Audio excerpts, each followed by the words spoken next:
ಎಲ್ಲರಿಗೂ ದೀಪಾವಳಿ ಹಬ್ಬದ ಶುಭಾಶಯಗಳು. ಈ ದೀಪಾವಳಿ ಹಬ್ಬ ಹೇಗೆ ಬಂತು ಎನ್ನುವುದರ ಬಗ್ಗೆ ಮೊದಲು ನಾವು ತಿಳಿದುಕೊಳ್ಳೋಣ ಮಾಸ್ಟರ್ಸ್. ದೀಪಾವಳಿ ಎಂದರೆ ಎಲ್ಲರೂ ನಮ್ಮಲ್ಲಿರುವ, ಅಂದರೆ ನಮ್ಮ ಅಂತರ್ಪ್ರಜ್ಞೆಯಲ್ಲಿರುವ ರಾಕ್ಷಸತ್ವವನ್ನು ಹೋಗಲಾಡಿಸಿಕೊಳ್ಳಬೇಕು ಮಾಸ್ಟರ್ಸ್. ಈ ಭೂಮಂಡಲದಲ್ಲಿ ನರಕವೆನ್ನುವುದು ಇರಬಾರದು. ದೀಪಾವಳಿಯೆಂದು ನರಕಾಸುರ ಸತ್ಯಭಾಮನಿಂದ ಸಾವನ್ನಪ್ಪಿದನಲ್ಲವೇ? ನರಕವೆನ್ನುವುದು ಸತ್ಯ ಎಂಬ ಭಾಮಳಿಂದ. ನರಕ ಎಂಬ ಅಸುರ ಸತ್ತ. ಅಲ್ಲಿಯವರೆಗೂ ಕತ್ತಲಿತ್ತು. ನಂತರ ಪ್ರಕಾಶ ಬಂತು. ಸತ್ಯ ಬಂದೊಡನೆ ನರಕಾಸುರನ ವಧೆಯಾಯಿತು. ಸತ್ಯಕ್ಕೋಸ್ಕರವೇ ಪಿರಮಿಡ್ ಸ್ಪಿರಿಚುವಲ್ ಸೊಸೈಟಿ ಬಂದಿದೆ. ಅದಕ್ಕೋಸ್ಕರನೇ ಪಿರಮಿಡ್ ಮಾಸ್ಟರ್ ಈ ಭೂಮಿಗೆ ಬಂದಿದ್ದಾರೆ. ಹಿಮಾಲಯದಷ್ಟು ಇದೆ ಜ್ಞಾನ. ಎಷ್ಟು ಬೇಗಾದರೂ ನಾವು ಹಗೆದು ತೆಗೆದುಕೊಳ್ಳಬಹುದು ಸತ್ಯವನ್ನು. ನೋಡಿ, ಹೆಸರಿನಲ್ಲಿಯೇ ಇದೆ ಅಲ್ಲವೇ? ಸತ್ಯ ಭಾಮ, ನರಕ ಅಸುರ. ಇದನ್ನು ಸೂಕ್ಷ್ಮವಾಗಿ ಗಮನಿಸಿದಾಗ ಎಲ್ಲ ಪುರಾಣವೂ ನಮಗೆ ತಿಳಿಯುತ್ತದೆ ಮಾಸ್ಟರ್. ಆದರೆ ನಾವು ಗಮನಿಸುವುದಿಲ್ಲವಲ್ಲ. ನಮಗೆ ಬುದ್ಧಿ ಇದೆ, ಆದರೆ ಬುದ್ಧಿ ಇಲ್ಲದವರ ಹಾಗೆ ಆಗಿದ್ದೇವೆ. ಕಣ್ಣಿದೆ, ಏನೂ ನೋಡುವುದಿಲ್ಲ. ಕಿವಿ ಇದೆ, ಏನೂ ಕೇಳುವುದಿಲ್ಲ. ನಾಲಿಗೆ ಇದೆ, ಯಾವ ರುಚಿಯೂ ನೋಡುವುದಿಲ್ಲ. ಹಾಗಾಗಿ ಸತ್ಯ ಇರಲೇಬೇಕು. ನರಕ ಎಂದರೆ ಎಲ್ಲವೂ ನರಕ, ಅಂದರೆ ಕೊಲ್ಲುವುದು. ಕೊಲ್ಲುವುದು ಎಂದರೆ ಪ್ರಾಣಿಗಳನ್ನು, ಮೀನುಗಳನ್ನು, ಮೇಕೆಗಳನ್ನು, ಪಶು ಪಕ್ಷಿಗಳನ್ನು ಕೊಲ್ಲುವುದು ಅಲ್ಲ ಮಾಸ್ಟರ್ಸ್.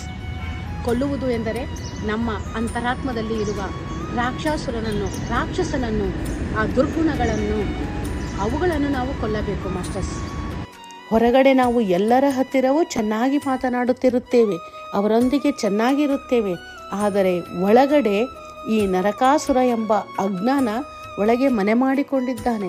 ಹಾಗಾಗಿ ಅಂತಹ ಅಜ್ಞಾನದಿಂದಿರುವ, ಅಹಂಕಾರದಿಂದಿರುವ, ಕತ್ತಲೆಯಲ್ಲಿರುವ ಆ ನರಕಾಸುರನನ್ನು ನಾವು ಸಂಹರಿಸಬೇಕು.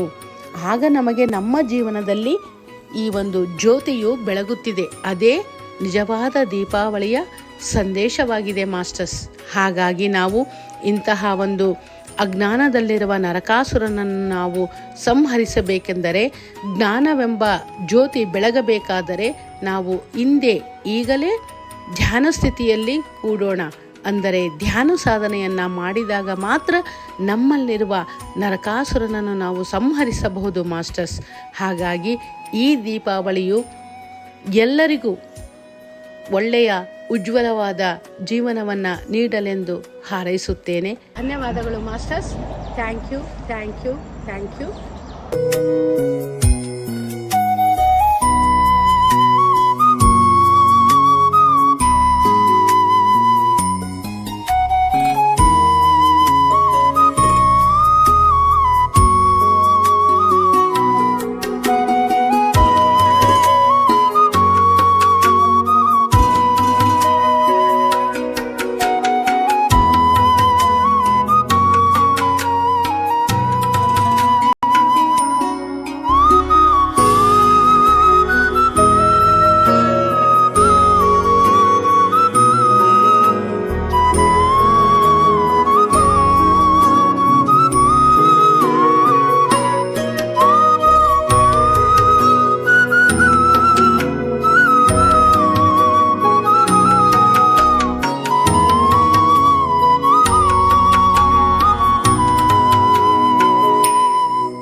ವೆಜಿಟೇರಿಯನ್ ಚಾನಲ್ ನೋಡಿ, ಲೈಕ್ ಮಾಡಿ, ಶೇರ್ ಮಾಡಿ, ಸಬ್ಸ್ಕ್ರೈಬ್ ಮಾಡಿ ಹಾಗೂ ಮಾಡಿಸಿ ಬೆಲ್ ಬಟನ್ ಕ್ಲಿಕ್ ಮಾಡಿ.